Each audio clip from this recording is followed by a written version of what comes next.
Hello, hello, hello. How are you guys doing tonight? Well, I'm on my way over to Tanya Jean Applestein's. She didn't want to get a fountain Coke. She was like, I'm sitting on the patio. And I was like, do you want to get a fountain Coke? She said, I don't want to leave, but I'll take one if you're offering. Which means I'm going to stop and get her a fountain Coke on the way over there. Half diet, half regular. What a good day today was. I had such a great day today. And I know I say this a lot, but I don't think that this vlog is going to be long tonight. We'll see how long it's going to be, but I really want to listen to my audiobook because I've got to get it done, and then I've got to start listening to Zodiac so I can finish it by Sunday afternoon, because Sunday night at midnight is when reading rush starts, and I will be on my front porch or my back porch, we'll see, reading for reading rush starting probably at about 11:50. I'll be sitting out there with all my books and ready to go, and I'm so excited about it. So that is next Sunday. I finally finished my reading rush TBR today, and I'm really happy with it. I put a lot of good things on it. It's kind of a diverse TBR. I'll let you go check it out if you're interested at all on my BookTube channel. But so a TBR is a to be read. So it's like a list of the 7 books that I'm reading. I'm doing 5 physical books and 2 audiobooks. I was going to do a graphic novel. I was going to do the Diary of Anne Frank, but I didn't end up putting that in there. Yeah, and I'm really excited. It's kind of a mix. I have some literary fiction. I have some young adult. I think 2 young adult. I have a horror novel. What else do I have? What's my first book? Oh, I have a mystery thriller. And then I have like kind of I have a dog book. So I have a nice kind of like family friendly dog book in there. What else do I have? I don't even know if you would consider it a horror novel or not, but it's in the horror section. So, what else? Do I have 2 young adults or 3? I have 3 young adults. 1 just came out. And I'm really excited about it. So we'll see how it goes. That starts next Sunday, and I've got to do some catch-up reading between now and then. So there was an ambulance coming behind me.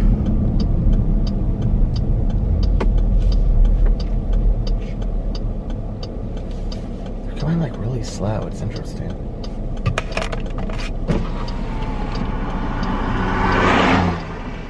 Do you know that is the 2nd ambulance this week that I have passed that had no siren on? Do you guys remember me mentioning that the other day?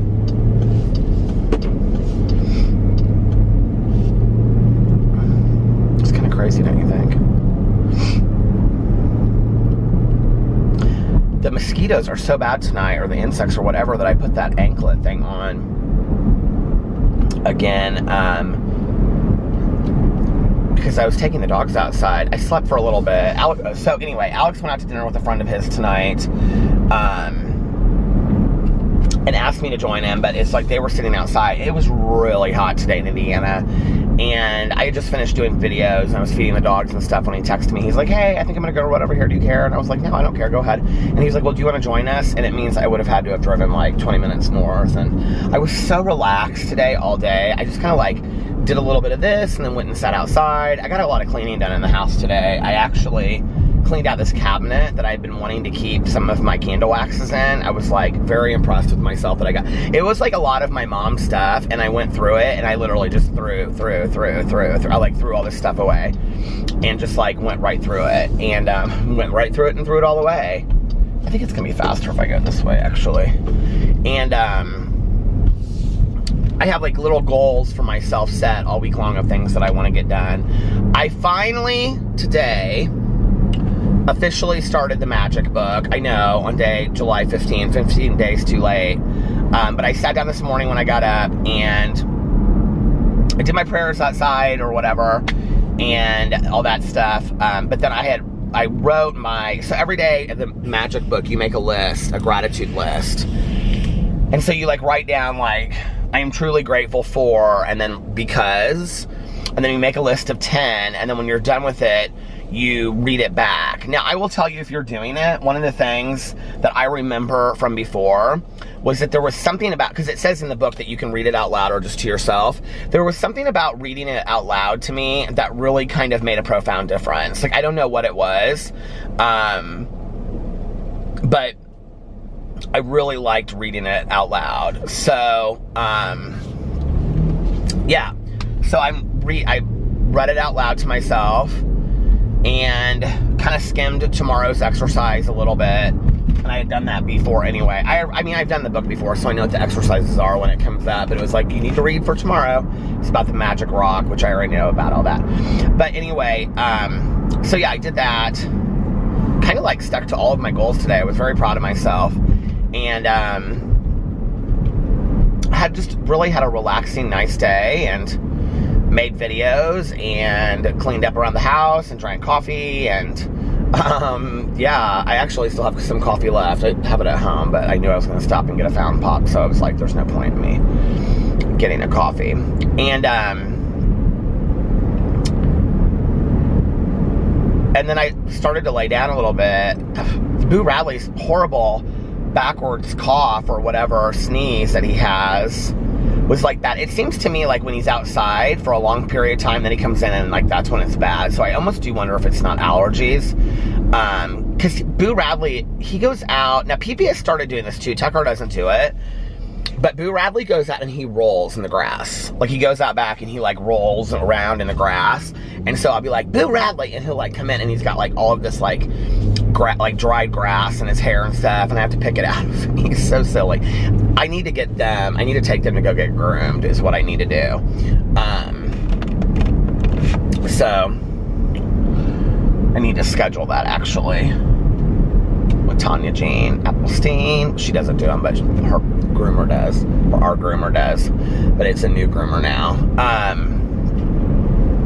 So yeah, that was my day. It was great, and I wanted to get my TBR up, and I got that done. I was really proud of myself. It was like I was waking up when Alex came home, and it was like 11 o'clock. It's right now 12:17. I've been doing some stuff at home before I left, and I was like, there's something I forgot I needed to do, and I was like, oh my god, I have to post my TBR on the Reading Rush challenges video before 11:59. I mean, I know I'm not gonna win it, right?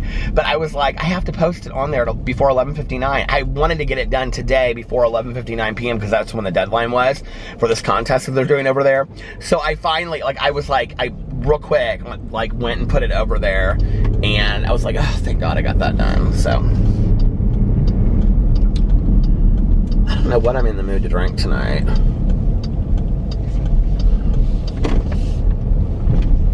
Never come to this gas station. Well, never, I shouldn't say, but rarely. I haven't been here for a long time. Sorry, we are updating our systems for the inconvenience. And guess what? I won't be coming tonight either. Which kind of sucks, because and this guy's like looking at me like, why are you leaving? And, yeah, he's like this. No, he's reading this fine because he saw me leaving. Between here, I knew I should have taken another way. Between here and Tanya's, there's not really a whole lot of other places to stop. Oh, Lord. Where's my mint lip gloss? I was going to talk about something today. I was trying to like read through the comments and see things that people wanted me to talk about, or if they had mentioned on there. One of the things that somebody brought up, and I actually thought it was a good question, but I'm speculating that it's probably somebody that's newer to watching my vlog, because it's actually something that I've talked a lot about on here. But it's still a good question. That's the thing, is like, I don't like to repeat stories on here because I know it's kind of boring for people. But there are people that have, I mean, you have to remember this when you're watching this channel, because I try to remember this, that there are people that have watched this channel, I mean, from day one, right? Or have gone back and watched all of the vlogs, which I'm so appreciative of, thank you. But then there are people that like just started watching it like 2 weeks ago. So they've never heard a lot of the stories before or whatever, you know what I mean? So it's all, you know what I mean, Jelly Bean? So it's all new to them. And so anyway, I'm trying to think of where to go. I'm just gonna go up here. Like, that's probably the fastest way. So anyway, somebody brought up my mom's sobriety, and they said, you know, something to the effect of, do I think that my mom would have gotten sober if it hadn't been for me or for my addiction or whatever? So, it's actually a really good topic. I know I have like 3 minutes probably between now and the gas station, so I'm not going to obviously get the whole conversation done now, but so my mom's alcoholism started probably long before I was ever born, and that was something that she would acknowledge later in life, and she talked a lot about, you know, that she believed that she had the gene and things like that, and she didn't know a lot of her family history, though, the way that I do, with my immediate family history, and I know my grandparents' history and things like that, but other than that, my mom didn't know, like, she didn't know a lot about her family history, right?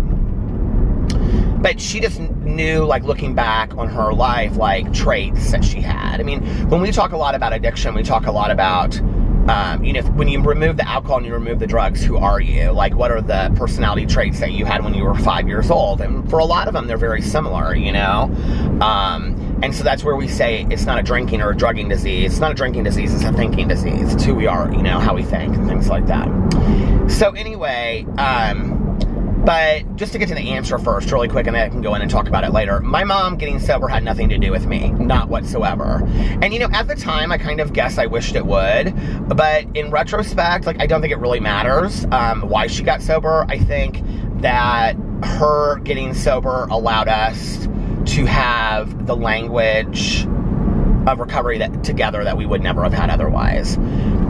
You know, this was not my first treatment. It was like my 5th attempt, and my counselor said to me, you have to change people, places, and things. You know, if you go around a barbershop long enough, you're going to get your hair cut, is what they say. And so one of the people that I had to cut ties with was my mother. Now, I didn't drink with my mother, but her behavior set me off, like, of her drinking and things like that. So she was somebody that I had to limit my being around. And I had to call her from treatment, and I had to say, okay, so Mom, when I get out of here, if you're not willing to quit drinking, then I can't continue to be around you a lot. And she was very upset about it. She was like, Shirley, you don't mean me. Don't call me Shirley. No, but she was like, you don't really mean me, do you? And I was like, yeah, Mom, I do. Like, I can't continue to be around you if you're going to drink, like, excessively like this, you know? So, between when I got out, which was in January of 95, and when my mom got sober, June 2nd that year, I did not see my mom a whole lot. I saw her some, like, off and on, but I didn't see her a lot. And, my uncle, so my cousin got married in June, my cousin Caroline, and my uncle Dave, who recently passed away from long-term heart problems, he actually had a massive heart attack at the beginning of June that year. And it was the very first heart attack that he ever had that led to, you know, 24 years later, his death. And he had a pacemaker and all kinds of stuff. But that was the very first heart attack that he had. My mom and my Uncle Dave were extremely close.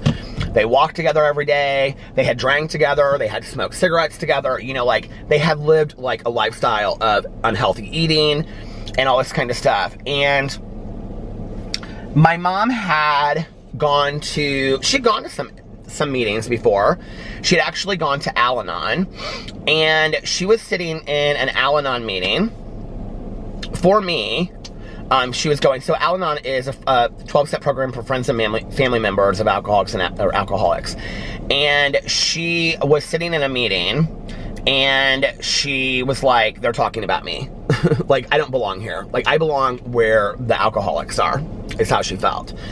And so she reached out to a friend. She actually went to meetings several times and, like, drove around like the church and the place where it was at, and just could not go inside. She like really, really struggled with it. Like my mom struggled a lot with pride and ego and stigma of women being alcoholics. Like that was something that she talked about in her entire sobriety, was the need to fight for the destigmatization of women as addicts and alcoholics.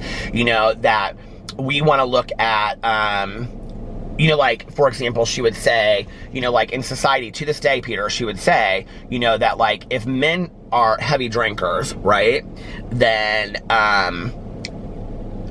they are, you know, they just can't, you know, they just can't handle their alcohol. But if women are alcoholics, they're weak, they're poor mothers, oh, it's so sad, you know, on and on and on. And the same thing with like an addict, she would say, you know, like with a man, you see like, oh, people will pass judgment and say he's a junkie. But with women, it's like, she's a bad mother, she's a bad daughter, she's a bad, like, they really pass heavy judgment. She really struggled a lot with that, like with the stigmatization of women as addicts and alcoholics, and she wanted that removed from society, which is why she would want me to share her story on here, because she would want people to know that it's not a weakness, that recovery is a strength, and awareness and admitting that you have an addiction issue is the first part of that. But at that point, she really struggled, like, going in, you know? And she would say later that she didn't want people to know, like, who she was. And she'd be like, well, what if I run into my neighbor? And I'd be like, well, then, Mom, your neighbor's probably an alcoholic or an addict, too, you know? So they're probably not going to be running down the streets telling people. You know what I mean? But, so she decided to go and get sober, and she never went to treatment. She later said to me she was kind of jealous that I went to treatment. She said it a lot, actually. She's like, you know, you got to do like a lot of intensive work on yourself that I didn't get to do, except for when I was working with like a sponsor or, you know, whatever, workshops and things like that. She just went to meetings, which proves that you can just go to meetings and stay sober. She was sober, you know, a month shy of 13 years, and she was extremely involved in a 12-step program, extremely. I had no idea how involved my mother was, actually, until she was sick and people were coming to the hospital, because we kept our programs so completely separate. We never went to the same meetings, we never heard each other's leads, we never heard each other's stories, things like that. We didn't share, except for if we were sitting down talking about stuff, but we wouldn't share deep stuff with each other about, like, how we felt about the other person's addiction, if that makes sense. I mean, except for, you know, I don't know, but we kept that stuff very, very separate out of protecting our own recoveries. So, but she did say, like, often, she would say the reason that she got sober, like, she'd even say, Peter, like, I wish that I could have been strong enough that when you told me that I could have got sober for you, but no, that has nothing to do with why I got sober. She'd say, I got sober because I thought your uncle was going to pass away, and what I realized was, whether I live another, you know, week or another 10 years, I want to improve the quality of my life. And the reality is, I'm just not happy drinking every night. Whether it be, you know, 2 glasses of wine or 10 bottles of wine. I'm not happy because I feel this need to have to drink on a nightly basis. And that's why she quit drinking, was she wanted to improve the quality of her life. She would tell you real quick if she was here, I never had a DUI. She didn't have, like, tons of problems, you know? And so for her, she struggled with that, you know? And I think at the beginning she struggled with that. Like, am I as bad as everybody else, and blah, blah, blah, blah, blah, whatever, right? I'm sitting here and it says, fountain machine is not working, sorry for the inconvenience. And I've been sitting here now for like 10 minutes talking about this. Is this real life? Like, is this really going on? I've gone to 2 gas stations. Anyway, so yes, my mother, I think, would have gotten sober had it not been for me. And the person that introduced her to going to Al-Anon and 12-step meetings was actually a friend of my mom's, and whose husband was in recovery. And she told my mom, she said, you're an alcoholic and you need to go get help. I'm like, she said that to my mom. And she said that to my mom long before I ever went to treatment. So do I believe that my mom would have got sober? Yeah. Do I think that my being sober played into her feeling like, you know, maybe this will improve our relationships? I'm sure on some level it did, yeah. But I don't think that, these people are probably like, what are you doing? Well, I just read your sign about the fountain machine. So anyway, but no, she didn't get sober because of me. She got sober because of my uncle's heart attack, and because she, wanted to improve the quality of her life. And you know, the interesting thing is, I kind of like I said, you know, at first I was like, it bothered me a lot when I got sober that I didn't impact more people, honestly. I had several friends of mine that died from overdoses within the first couple years after I got sober.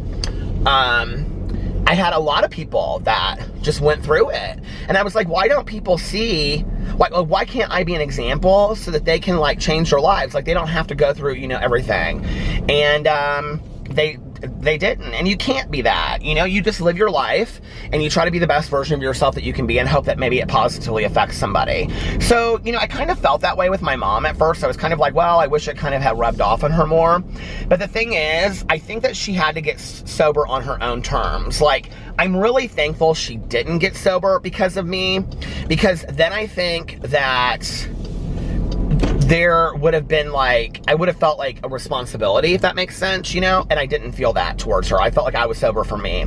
Now, when people say you can't get sober for somebody else or whatever, they have to have their own desire, I do not believe that, okay? I just want to tell you straight up, I do not believe that. I believe people can get sober at first for court, for save their marriage, to save a job, because of their kids, because of their best friend, whatever, okay? Whatever gets them there. And like the saying goes, you can lead a horse to water, but you can't make it drink, right? But you can lead a horse to water. And if you get that person there, they might have a chance. Maybe a seed was planted. And I've seen a lot of people that, you know, came into meetings or treatment by ways that they didn't necessarily want to be there, and they ended up staying and had long-term sobriety as a result of the fact that they were pushed there through spouses or, you know, work in situations like that. So, you know, and they're still there and they live great lives and they're very important people within sobriety communities, you know? So, I mean, I think like none of us would just walk through the door and go, hello, I'm here, I'm so happy to be sober. You know what I mean? Like, that was not me, okay? I've met a few people like that through the years, and I'm always like, okay, that scares me, that you're that excited. Like, my life was shit, right? But I wasn't even willing to admit it, even when it was shit. So, there's a saying that people say that there was no giggle left in the bottle. I mean, there wasn't a whole lot of giggle left in my bottle, but there was maybe on a random Tuesday every 3 months, a little bit of giggle in a bottle that would have kept me going, you know what I mean? And that's what it is. It's the whole idea of chasing a dragon from that very first time, or some memory of a time that you had that was fantastic, you know, and whatever. And it's like, you don't ever get it back. You really don't, you know? But anyway, so that was a good question. I'm glad that you asked that, because I do want people to know, like, you know, it's okay if you get somebody to go do it, if you're the one that kind of nudges them into it. But, you know, then you have to set the boundaries and the limits so that they continue to want to do it. You know what I mean? Anyway, well, I'm a couple streets over from Time to Jean, so I'm going to get off here and explain to her that I have no fountain pops for her, so I will be back in just a little bit. She didn't have, like, tons of problems, you know, and so for her, she struggled with that, you know, and I think at the beginning she struggled with that, like, am I as bad as everybody else, and blah, blah, blah, blah, blah, whatever, right? I am sitting here and it says, fountain machine is not working, sorry for the inconvenience. And I've been sitting here now for like 10 minutes talking about this. Is this real life? Like, is this really going on? I've gone to 2 gas stations. Anyway, so yes, my mother, I think, would have gotten sober had it not been for me. And the person that introduced her to going to Al-Anon and 12-step meetings was actually a friend of my mom's, and whose husband was in recovery. And she told my mom, she said, you're an alcoholic and you need to go get help. I'm like, she said that to my mom. And she said that to my mom long before I ever went to treatment. So do I believe that my mom would have got sober? Yeah. Do I think that my being sober played into her feeling like, you know, maybe this will improve our relationships? I'm sure on some level it did, yeah. But I don't think that, these people are probably like, what are you doing? Well, I just read your sign about the fountain machine. So anyway, but no, she didn't get sober because of me. She got sober because of my uncle's heart attack and because she, wanted to improve the quality of her life. And you know, the interesting thing is, I kind of like I said, you know, at first I was like, it bothered me a lot when I got sober that I didn't impact more people, honestly. I had several friends of mine that died from overdoses within the first couple years after I got sober. I had a lot of people that just went through it. And I was like, why don't people see, why can't I be an example so that they can like change their lives? Like they don't have to go through, you know, everything.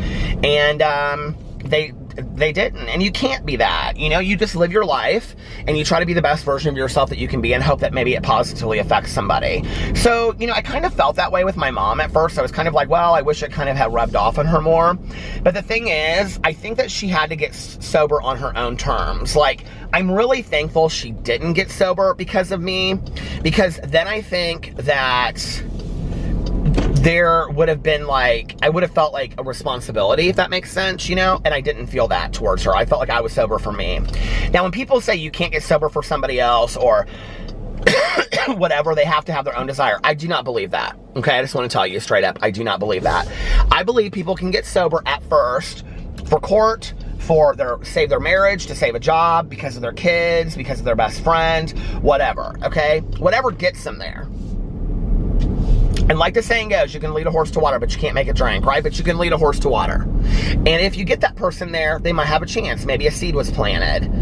And I've seen a lot of people that, you know, came into meetings or treatment by ways that they didn't necessarily want to be there, and they ended up staying and had long-term sobriety as a result of the fact that they were pushed there through spouses or, you know, work in situations like that. So, you know, and they're still there and they live great lives and they're very important people within sobriety communities, you know?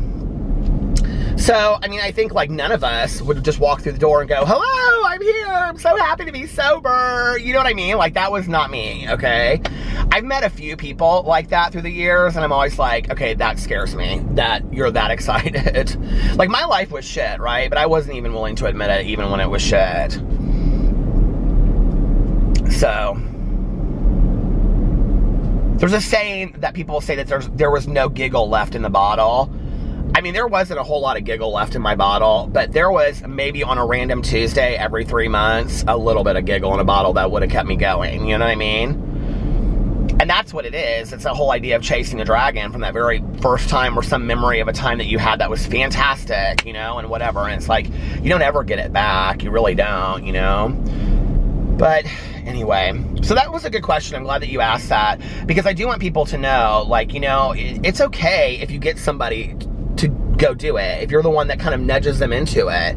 But, you know, then you have to set the boundaries and the limits so that they continue to want to do it. You know what I mean? Anyway, well, I'm a couple streets over from Tom to Jean, so I'm going to get off here and explain to her that I have no fountain pops for her, so I will be back in just a little bit. Okay, I'm back. Got my fountain pop. I was reading through comments in Tanya's driveway before I left, and Danielle said something about she was asking about the roundabouts, like if they're rather new here in the United States. They are. I mean, I wouldn't say they're brand new, but there's something I would say in the last really more like the last 5 years we've seen a lot of. I wouldn't even say 10 years. I would say mostly like the last 5 years. But what was funny was that, Danielle, you said it's tricky, especially if they're more than 3 lanes. I don't know that I've ever seen a roundabout in Indiana that's more than 2 lanes. And people still get extremely confused by it. They just stop. Like, it's not that they get confused by them, or they just stop, you know? And, but the thing that's frustrating about it is, it's because they're not stop signs and because it's not a stoplight, you get people, like my mother would have been somebody that was like very nervous in a roundabout. She wouldn't have known, like, you know, how to drive in them. And so she would have just waited until there was like absolute time for her to go. Well, you know, with a roundabout, people are constantly coming and going. There's never really a great time. So you get that person, and then what happens is it backs up traffic, you know, like half a street. And then you got to get all those people through. So, like, if you're going somewhere at, like, quitting hour traffic or in the morning, it's bad. Like, it's super traffic, you know? But it's whatever. I don't know. Somebody said to me the other day, I can't remember who said this to me, but they said that supposedly it's cheaper to build a roundabout than it is to replay. I do not believe this, okay? Maybe there are statistics out there that prove this, but I just have a hard time believing this. That in the long run, it's cheaper to build a roundabout than it is to replace the lights in, what do you call it? In, the stoplights, okay? Well, how much can these bulbs and these stoplights cost, really? Like, even if you do them every year, considering it in Indiana, the average time it takes to build a roundabout, I'm not even exaggerating, okay? I bet it takes a year to build most of these roundabouts. All the construction workers, all the time, all the money, you're talking millions and millions and millions of dollars to build these roundabouts. Or to add more lanes onto an interstate. I just guess I'm of that. This is when you know you're getting older. Isn't when you're like, well, when I was such and such age, the price, something was so and so. But anyway, the price of something was so and so. Because like, it just seems like here I'm getting, getting on the interstate and there's just like construction left and right. I'm like looking at it and it's like, do we really, and this construction in this part on the interstate, of which I have not seen anybody working on this part, and this goes like 5 miles up that way. I haven't seen anybody working this part of the interstate. I mean, it has been months that they have like closed it off and put the cement thing down the middle of it, and they've made it down to like 2 lanes. It's ridiculous to me. For what? Like, is it that congested through here? It never has really been that congested that we have to, have 5 lanes across or what? I don't know. It's just stupid. It's Indiana, okay? It's not Los Angeles. Let's just be for real, people. So, I don't know. I'll quit complaining about roads now.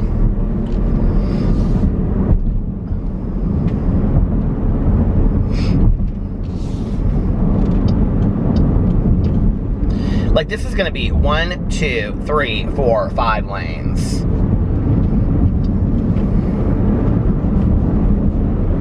Do we really need that many lanes?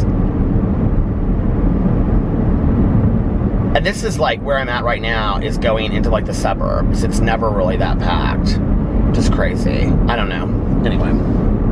Anyway, Tanya and I drove around. We had a good talk. It was fun. We just kind of talked about random stuff.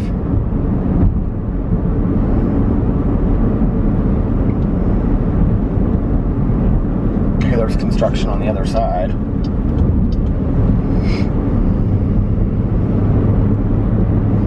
My dad paved roads. So when my dad was in college, he, like in the summers, he would pave roads. And during the school year, he was a waiter at the DG house at IU. And,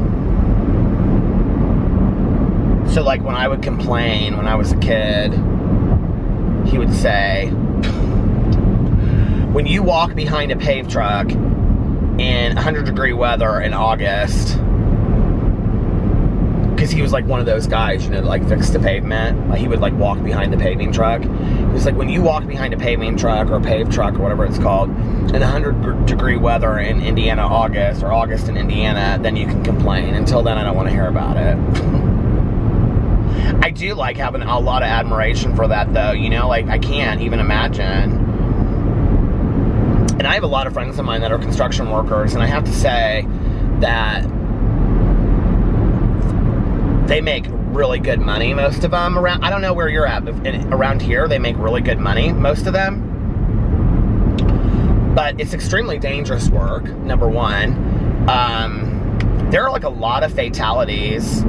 Construction, like road construction workers, number one. Number two, it's seasonal work. Like, and I never think about this until like, like a lot of my friends that are in construction, like I know because they're sober, right? And I'll start seeing them a lot, and they'll be like, oh yeah, I'm like off for the winter months and stuff, but like I do snow removal and stuff. So they'll like do snow removal and things like that. But it's like landscaping to some degree. It's like during the winter months, they're not doing a whole lot of construction outside, which is why in the summer, of course, there's more construction than the rest of the year. But, yeah. But I mean, it's also incredibly tough labor, you're on your feet all day long, you work doubles, you work long shifts, you work at night, you don't get to see your family a lot, it's not pleasant work, it's, you know.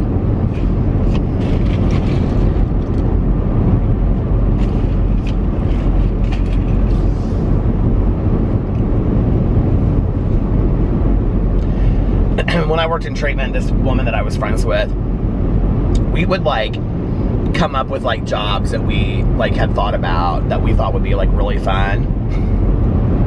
I'd always say I wanted to work in a snow shack. I don't know why. I was always like, I want to work in a snow shack. Like, you know what I'm talking about? Like those little houses that have the snow shack inside of them. I don't see many of them around anymore.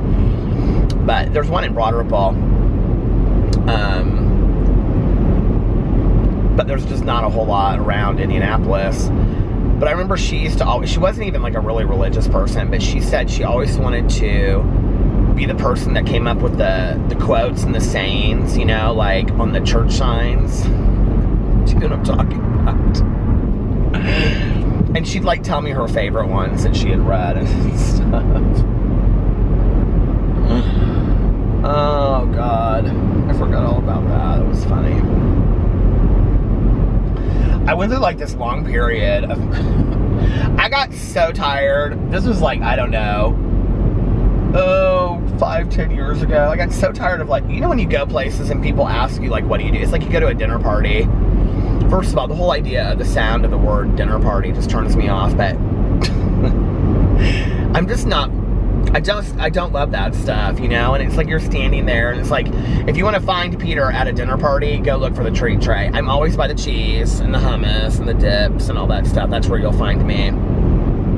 I'm so socially awkward, you know? And I always go to these things with Alex and he like knows everybody. He's like, hi. And I'm like, oh my God, I don't know anybody at this party. And then I'm like right by the treat tray, right? So that's what I call it, the treat tray, the buffet. I mean, people are always nice, but when you don't know what to say to somebody, people are always like, so what do you do? And for a long time, I like just got so tired of saying all these random things that I do in my life. So I was like, I would say, I'm a meter maid. And they'd be like, now what? And I'd be like, I'm a meter maid. Like, you know, I go around to like the parking meters and, oh, really? That's interesting work. I'm like, yeah, it really is. You know, it gives you a lot of time to think. Yeah, I can imagine. And then I'd be like, I'm not really a meter maid. And they're like, I didn't think so. And I'm like, no. But it made for a good conversation starter. So if somebody asks you what you do, you can always tell them that you're a meter maid. You can always take it back. Like, well, I'm not really a meter. That's what I would be like. I'm like, you know, I'm not really a meter maid. They'd either be like, they'd either laugh and think it was funny, or they just look at me like, I don't get the joke.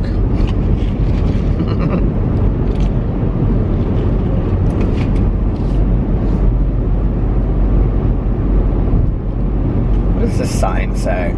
Shoot, it changed. Now I can't see it. What do y'all think about this Area 51 thing that's going on? I'm not so sure what I think about all of it. Like, do these people think that they're really going to get in? I am such an avid believer in aliens and UFOs, you have no idea, and extraterrestrials. If you actually want to read a really good but a really scary book, fictional book, Dean Koontz, I cannot remember what the book was, but it was this fantastic book about this town that has this alien invasion. I cannot remember what it was called, but I read it years ago when my ex and I went to St. Lucia, and I literally read it in like a day and a half. It was so good. I used to read so fast. I can see it in my head, but I can't remember what it was called. It was kind of like that book, The Mist, by Stephen King a little bit, which I think I saw. I did see the movie to that, and I also listened to the audiobook for that. So I guess I have listened to a Stephen King something. But, yeah, I so firmly believe in UFOs and aliens and extraterrestrials. I actually think it's strange that 2020... you know, here we are, almost 2019, coming up on 2020, and that we don't know more than we already do. But I do believe that there are a lot of people out there that know a lot more. I think it begins long before Area 51. I think Area 51, this is just my speculation, and people will probably think I'm crazy. I think it's I actually think it's rather arrogant of people to think that we're the only living life form out there. One of the things that's really interesting is a couple of years ago I watched this. It was on Netflix at the time. I don't know if it's still on there, but it's called... I don't remember. It's a 3-part series. It was about Stephen Hawking, and the first one was called like Aliens, I think. And I watched it, and it starts in like New York City, and then it pans out and pans out and pans out, like, you know, from the Earth to the moon to this. It goes and it shows like really how small we are in the galaxy. Okay, if you really want to, like, it kind of freaked me out when I saw, like, I mean, I've seen those things before, but it kind of freaked me out when I saw it, and I was like, we really, like, are inconsequential to the rest of the entire galaxy universe and everything. You know, like, with a blink of an eye, we could be gone and nobody would care, right? But he goes in there and talks about, and actually shows what, like, extraterrestrials would look like on other life forms. And no, they all don't look like grays, referring to, you know, the eyes and the tall, skinny, big head, what they call grays. It's really interesting. Like, I remember this one was like this planet that had like no gravity or something, and their life form would almost look like these elephant type things that had like suction cups, because you'd have to think that any life form that you had would adapt to the environment of the planet, right? So it was interesting in watching this, because it was in a way that you would never think of it. But he very, very much believed in aliens. And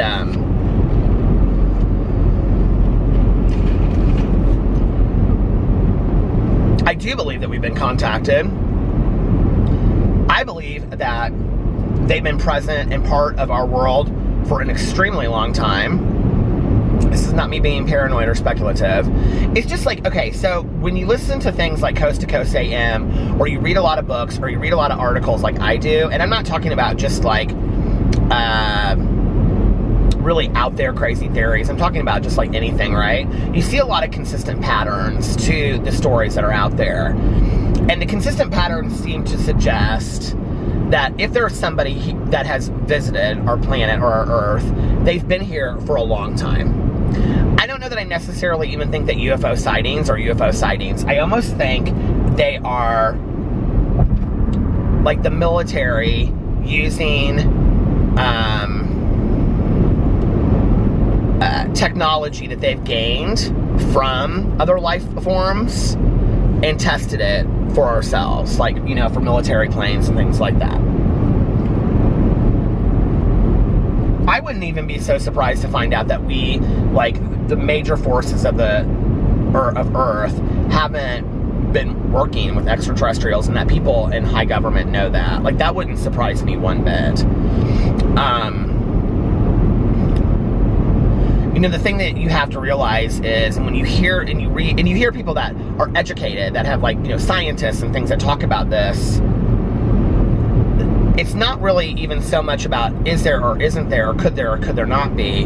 It's the chance of there not being is so small compared to the chance of there being, right?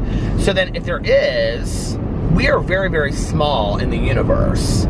So they might not know of us, or they might not have found us, or whatever, right? Although they would probably have an advanced technology. Maybe. Or maybe they don't have an advanced technology to us. Maybe we have an advanced technology to them. The other thing is, though, can you imagine mass hysteria if tomorrow people found out that aliens were coming to this Earth? So, like, if there was any kind of working with the government or whatever, they wouldn't, like, just land a spaceship, like, you know, in the movie Independence Day, like, right in the middle of Los Angeles, because it would be mass hysteria. Absolutely mass hysteria, right? And unless they were coming to take over the Earth with, let's just be for real, scientists have also proven that, you know, in the next, I think there was I read some article not too long ago, it was like on AOL or something, I don't even know why it pulled it up, but that this scientist was saying that by 2050, like, our oceans will be completely polluted, you know. And so it's like, if extraterrestrials were going to come and take over a planet, why would they take over the planet Earth? Okay, we are way overpopulated. We have really no natural resources. There's really nothing here, you know, that they would want. So if they were coming, it would be more to study or to help us. It wouldn't be to take over the earth. I mean, that's also, I think, arrogant of us to believe that, because it's not like we really even have a whole lot to offer anymore. You know what I mean? Like, let's just be for real. And, I don't know. I don't think it will be something that I will find out in my lifetime, which is sad, because it's been something that I've been intrigued by my entire life, you know, and really drawn to that.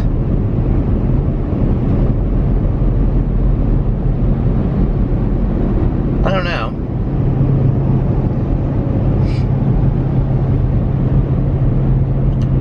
But when you watch these or listen to these shows and stuff like I do, like, they supposedly moved, if the bodies were there, they supposedly, of the body they found or whatever, they moved it and all of the spacecraft and everything to Ohio, to a plant, like a warehouse in Ohio, undisclosed location, like years and years and years ago, right?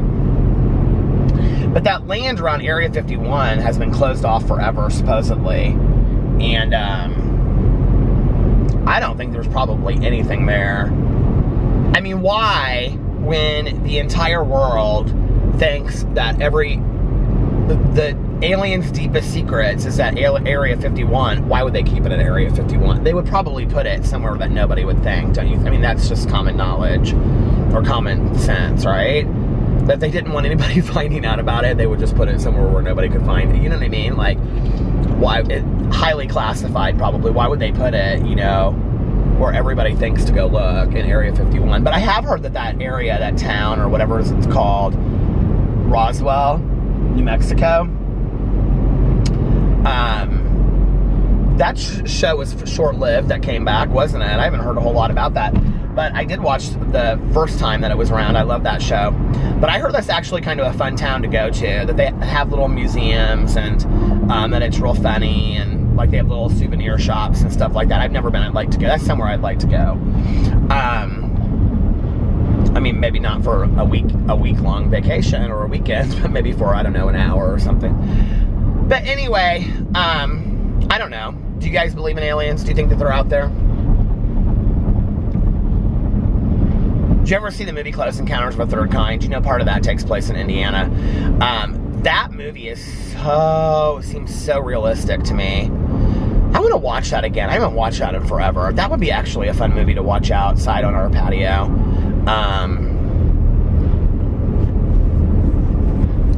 That movie was so good.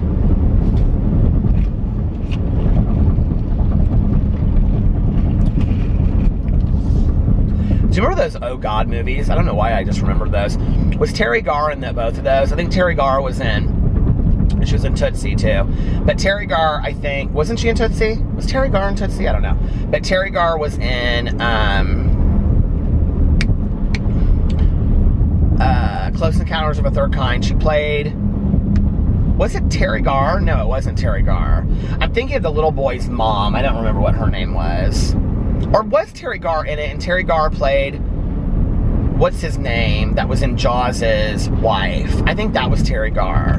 When he's making the mountain, the plateau, out of, like, mashed potatoes and all that stuff. Have you guys ever seen this movie? If you've never seen Close Encounters of a Third Kind, you need to see it. It is fantastic. But, yeah, what is his name? Richard Dreyfuss. And then Terry Garr was in the Oh God movies. I think there was like Oh God 1 and Oh God 2. And George Burns played God. Those were actually great movies. I loved those when I was a kid.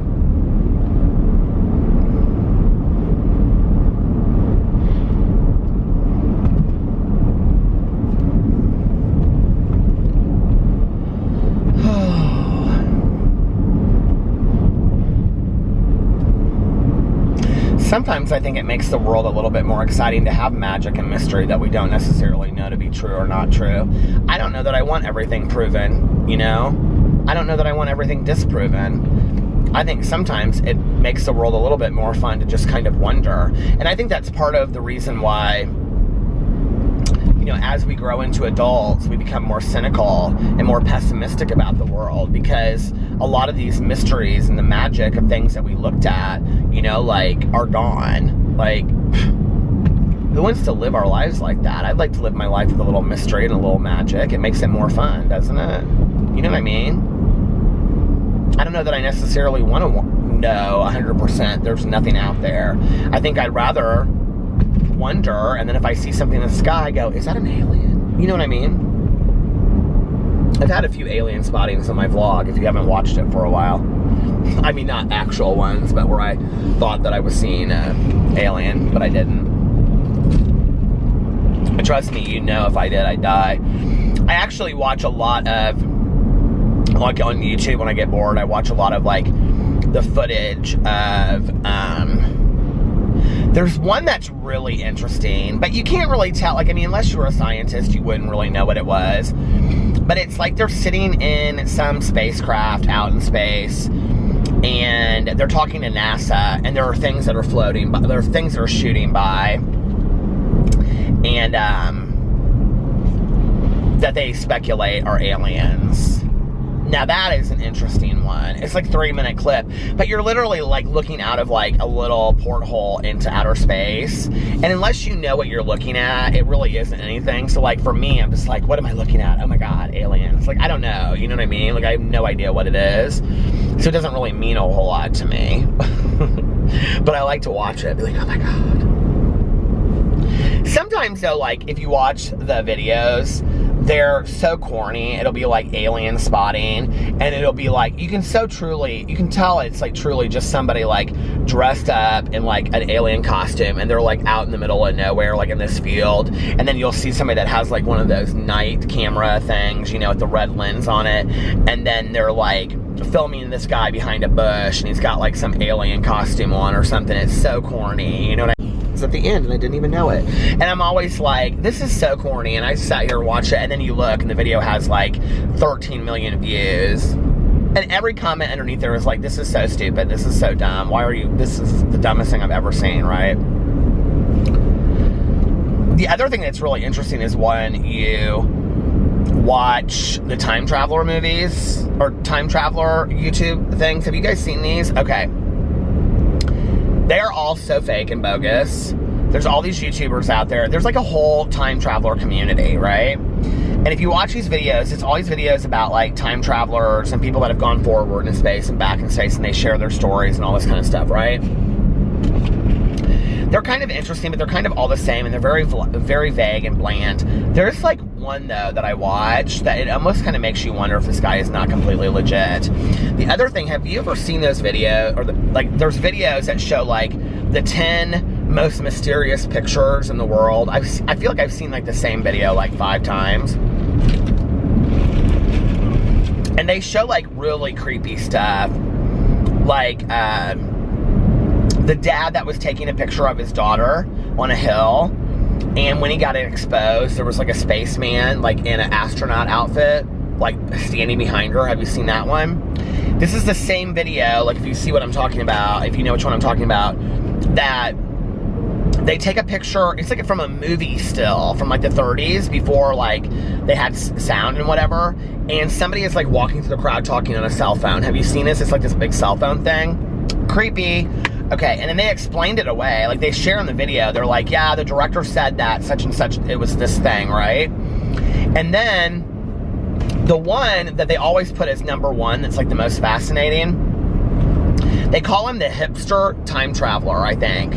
And I think that the beatnik time traveler, no, it's the hipster time traveler. And he's this guy that has on like this t-shirt and this cardigan and kind of like this hipster haircut. And then he has sunglasses on. And they have a picture of him in a crowd, right? And the thing that's weird about it is that at that time, like, the way that he's dressed is not how somebody would be dressed.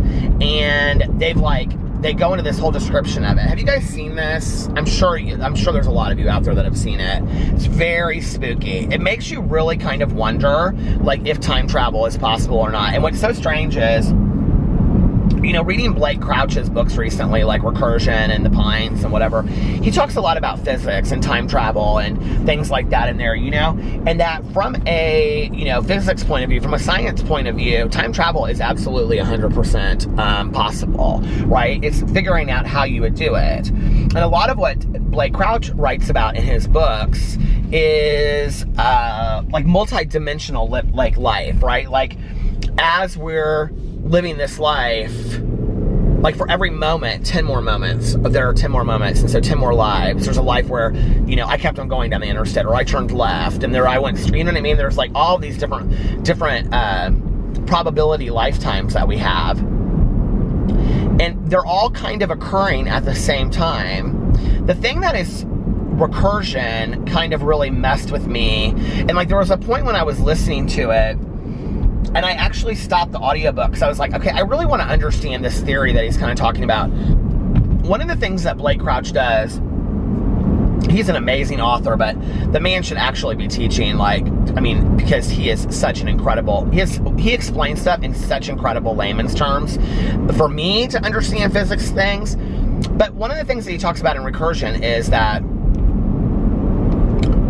like, when this is happening to me right now at, 2:09 a.m. on July 16th, 2019, that this memory that I have of, like, maybe, I don't know, I'm thinking of a memory, I don't know, of like being at the marina in Saugatuck, Michigan with my dad when I was like 12, right? Like, those are actually occurring at the same time. And he goes in and he describes like this whole idea of, multi-dimensional worlds, and it's really about like sheets of paper being together, like, as dimensions and memories, and it's so interesting. So, I don't get it, obviously, but I get it a little bit more than I thought I did, but it makes you really think about all the possibilities of things that can happen. And, I say this a lot in like my videos. I joke and I say, like, I believe in Santa Claus, and I believe in Loch Ness Monster and the Easter Bunny, and blah, blah, blah. I don't really so much, I don't think, believe in the Easter Bunny. That might be the one I don't. But I really, truly do believe in Loch Ness Monster. I've watched so many videos about that in so many movies. I believe there's something that is there that is being misconstrued as, Nessie or whatever they call her, Loch Ness Monster. Or there's something in that lake, right? I believe in aliens. Now, I don't necessarily believe in Santa Claus, but I would love to be proved wrong. I would love to have Santa Claus come visit me and take me to the North Pole and, like, show me the North, you know what I mean? Like, I love those kind of movies, like the Christmas Chronicles and stuff like that. Those are the movies I love the most at Christmas time. I just love the idea of magic and mystery, I guess. And I think I always have, and, when I was younger, people would say, oh, he's dreamy, he's a dreamy kid, but I'm a dreamy adult. Like, I think the same way, I don't want to limit my possibilities. And if I'm out to dinner with somebody and we're having a conversation and they're telling me, like, we're talking about, let's say this or something, right? And then they're like, oh, there's no aliens. Oh, really? There's Loch Ness Monster? Are you kidding me? They go on and on and on, and you talk about, like, different, like, theories of, like, Bermuda Triangle or something, let's say, back in the day, right? Oh, no, that's this, they know that that's because of this or because of that. It's like, I look at those people and I think to myself, it's kind of sad, that you don't allow any room in your life whatsoever for the possibility of some magic and mystery, You don't allow any room in your life for speculation. And it's sad.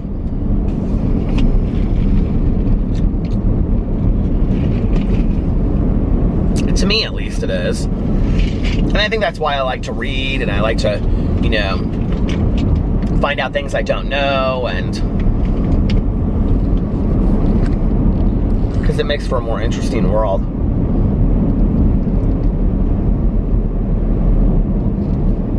I mean, I think it's the reason why we binge watch TV shows and stuff, because we don't know what happens at the end, so we're watching it to see what happens at the end, right?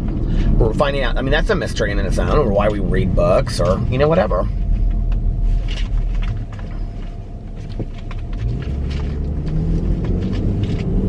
Do you think that they have like a room in the White House, like National Treasure, like a book, where they have like all the secrets written down? I kind of think they do. I actually haven't listened to Coast to Coast AM in a really long time. Actually might listen to it in a little bit tonight, or my audiobook. But I said I wasn't going to do a really long vlog tonight, so I'm going to get off here right now. And I'm going to either listen to Coast AM. You can look it up online if you guys have ever wanted to try it out and listen to it for yourself. Just Google Coast to Coast AM and your town, and it will tell you what radio station it is and the schedule. It's usually on from 1 to 5 a.m., which I know is late for a lot of people. You can also download episodes online if you want to. They have them online as well. You could probably find them on YouTube. There's probably, I've never looked, but there's probably episodes on YouTube if you just wanted to listen to them. But they might have some really good ones, like some of the best ones on there. I don't know. But anyway, I'm going to get off here. So I hope you guys are having an amazing Tuesday. Unless you have other plans. But don't have other plans. Enjoy today. Make the most of it. I do want to ask you guys something. Do you like it better when I post my vlog earlier or later? I've been posting a little bit earlier. So let me know if you guys like it earlier or later, or if it doesn't matter. But anyway, make the most of your day. Life is not a dress rehearsal. Do something fun today. Do something exciting. Or do something at least just for yourself, as well as for somebody else that makes us feel, you know, better, and we're putting love out into the world. And if nobody else has told you this today, I love you. Say it to yourself every single day. Look at yourself in the mirror. I love you. I love you. And pass it on to somebody else. Other people need to hear it as well. Yeah, so I love you. And I will see you guys tomorrow. Bye. Love ya.